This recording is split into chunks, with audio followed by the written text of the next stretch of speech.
Trump's chip strategy needs recalibration. This article was written by Michael Schiffer and read by an automated voice. Published on December 15, 2025, on Just Security, an essential resource for those shaping a just and secure world. President Donald Trump emerged from this recent meeting with Xi Jinping in Busan, South Korea, saying that, on a scale of 1 to 10, I would say the meeting was a 12. But behind the hyperbole, the meeting revealed a stark reality. America is negotiating from a position of eroding strength in the technologies that will define 21st century power. Indeed, buried in the president's comments was a troubling signal. Semiconductor policy is now on the negotiating table, with Trump suggesting the American chipmaker, NVIDIA, will talk directly to Chinese officials while Washington plays referee. That has now apparently resulted in White House endorsement of a compromise that will allow NVIDIA's advanced H200 chip to be exported to China. To succeed in geo-economic competition with China, U.S. policy should seek to preserve asymmetric advantages by maintaining China's reliance on U.S. products and technologies, while controlling access to the essential capabilities that secure America's national security and economic edge. The challenge currently is that China isn't playing Trump's transactional game. While the Trump administration celebrates short-term deals, Beijing is executing a multi-decade strategy to dominate the semiconductor supply chain from raw materials to finished chips. Tufts University professor Chris Miller has estimated that China has invested the equivalent of the entire U.S. CHIPS Act virtually every year since Xi made domestic semiconductor manufacturing a priority in 2014. The CHIPS Act allocated some $52.7 billion, $39 billion for manufacturing grants for domestic semiconductor manufacturing. It was signed into law by President Joe Biden in 2022, but has been abandoned by the current administration. When Trump decided to continue the Biden administration's export controls on advanced chips earlier this year, Xi didn't blink.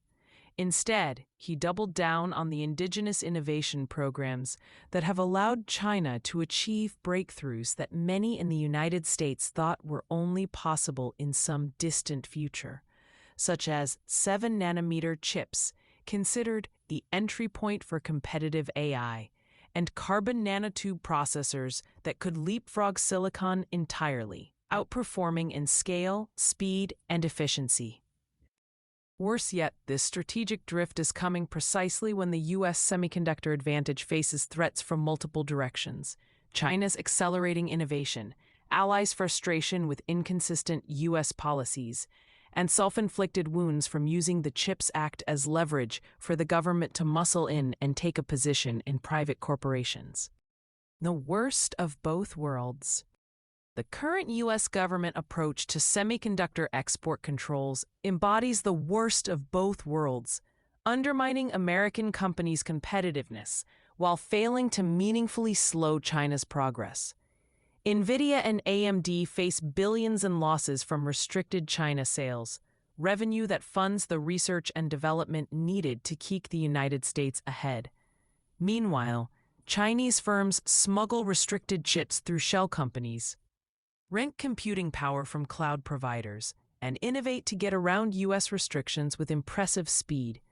DeepSeek, a Chinese AI startup, in January 2025 released R1, an open-source research model roughly matching the capabilities of advanced models from OpenAI, Google, Meta, and Anthropic. The breakthrough demonstrated that Chinese companies can achieve efficient AI models trained on fewer chips than American labs typically use, and demonstrated that hardware constraints can drive software innovation in ways U.S. tech companies have yet to match. Meanwhile, U.S. policy has devolved into threats to withhold already promised CHIPS Act grants to American companies, efforts to change deal terms after capital and investments were already committed, and suggestions that the government take an equity stake in companies or convert grants into government ownership. The wildly oscillating approach to export controls creates uncertainty, not just for U.S. adversaries but for American companies, which require predictability to plan and implement multi-billion-dollar, multi-year investments.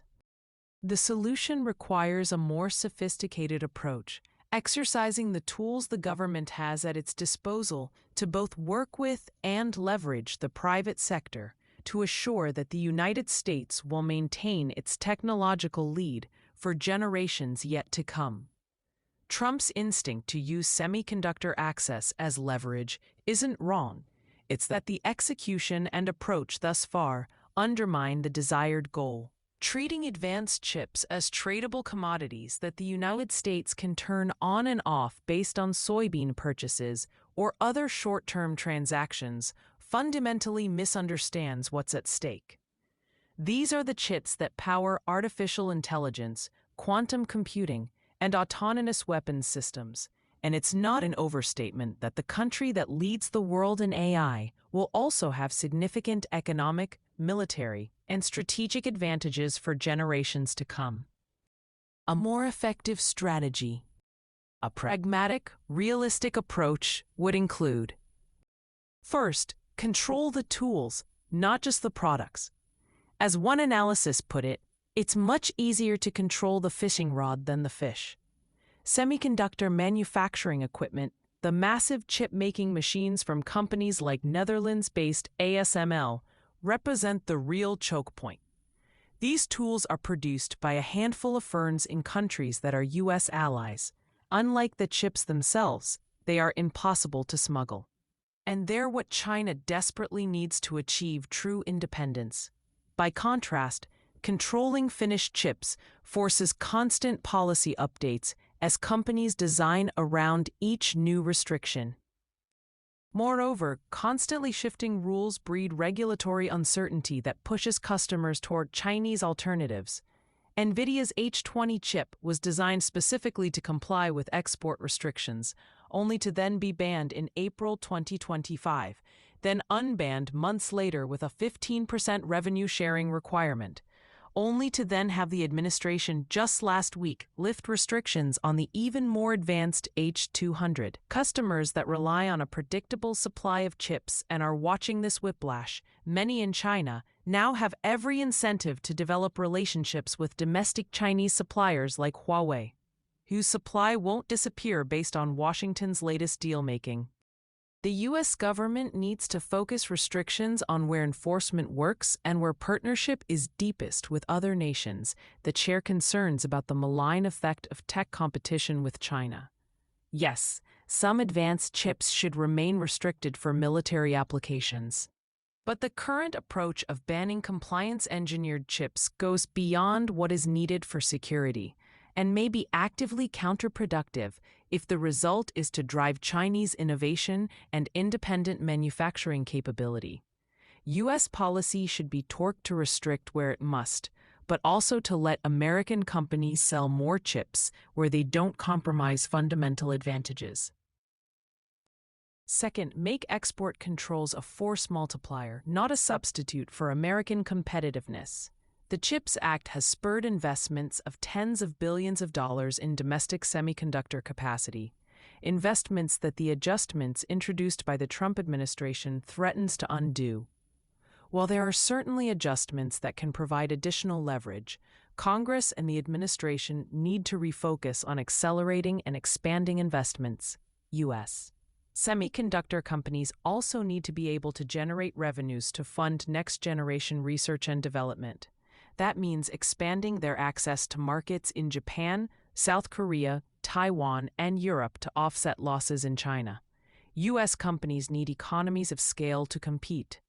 While exports to certain markets and countries certainly require additional scrutiny, especially those with deep or long-standing economic ties with China, cutting them off from the world's largest chip market without providing alternatives is strategic suicide. Third, recognize that success requires leveraging U.S. alliances fully. The U.S. semiconductor advantage depends entirely on continuing cooperation with technologically advanced and like-minded countries that help support America's competitive advantage in chips. Dutch lithography, to print the circuit patterns on the silicon at micro/nano scale.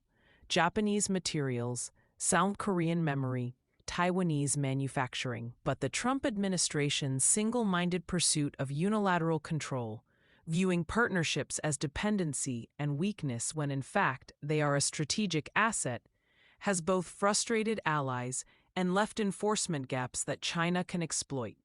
The United States benefits from multilateral arrangements with partners to share in the economic pain and required commitment to enforcement, as well as to jointly reap the benefits of the strategic upside. The answer isn't join us or else. U.S. economic statecraft and commercial diplomacy should be leveraged to streamline allied export controls, expand their CHIPS Act research access, and jointly develop next-generation technologies, including treaty-level commitments, not just ad hoc coordination shifting with each presidential tweet. Fourth, accept that some technologies are too foundational for national security to treat them as just another trade variable. The most dangerous signal from the Trump-Xi meeting in Busan was the implication that advanced semiconductor access is negotiable based on agricultural purchases or fentanyl or other matters.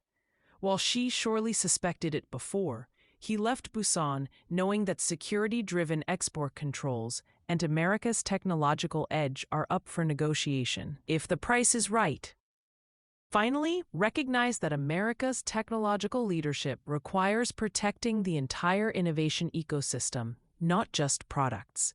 Indeed, America's advantage has long been in the complete innovation system: universities, capital markets, design tools, equipment expertise, and global talent.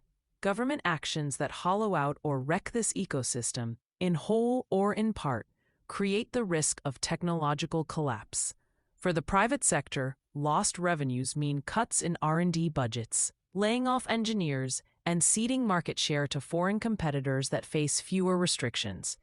Export controls should protect core capabilities while enabling companies to maintain the scale and revenues that, in turn, fund continued innovation. Not too late. The Busan meeting brought some temporary calm on rare earths and tariffs, but Xi achieved his objectives. He got semiconductor restrictions on the negotiating table, maintained his option to reimpose rare earth controls in a year, and watched the Trump administration signal that advanced chip access is negotiable rather than strategic, a bet that appears to have now paid off with the H-200 decision. Thus far, Xi is thinking in 5-year plans while Trump is thinking in tweets. But it's not too late. For all its other failings, and they are many, the Trump administration's new 2025 national security strategy is right in maintaining that American leadership in advanced technology lies at the very heart of national security for the 21st century. And nearly at this Trump administration's 1-year mark, it's likewise clear that if its ambitions for maintaining economic, commercial, and technological advantages are to be fulfilled, it needs to get much smarter about how it seeks to pursue its strategy. That means predictable investments in American research and manufacturing, targeting controls on manufacturing equipment where enforcement works and leverage with allies and partners is greatest. Supporting semiconductor ecosystems in friendly nations rather than alienating them through policy chaos, and recognizing that foundational technologies should not be traded away for a hill of soybeans or self-interested revenue-sharing deals.